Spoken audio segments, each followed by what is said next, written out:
The man was so pitiful that the killer cut off his body little by little with a flame cutter in order to get the news out of his mouth. But even so, the man did not reveal a word to the killer. The killer saw this and took out a barrel of gasoline to pour it all over his body and then set him on fire. Accompanied by a scream, a white light flashed. The man was resurrected and he lay on the hospital bed again, but the killer kept calling his name Reich. Who the fuck is Reich? Wrong answer.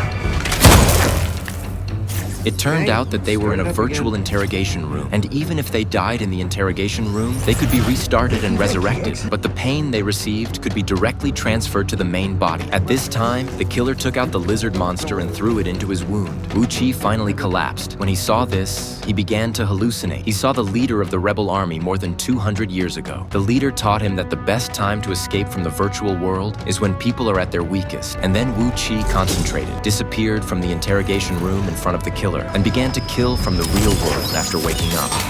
This wicked tongue says, 1,000,000 miles away. This wicked tongue says, it can't see my and it stares.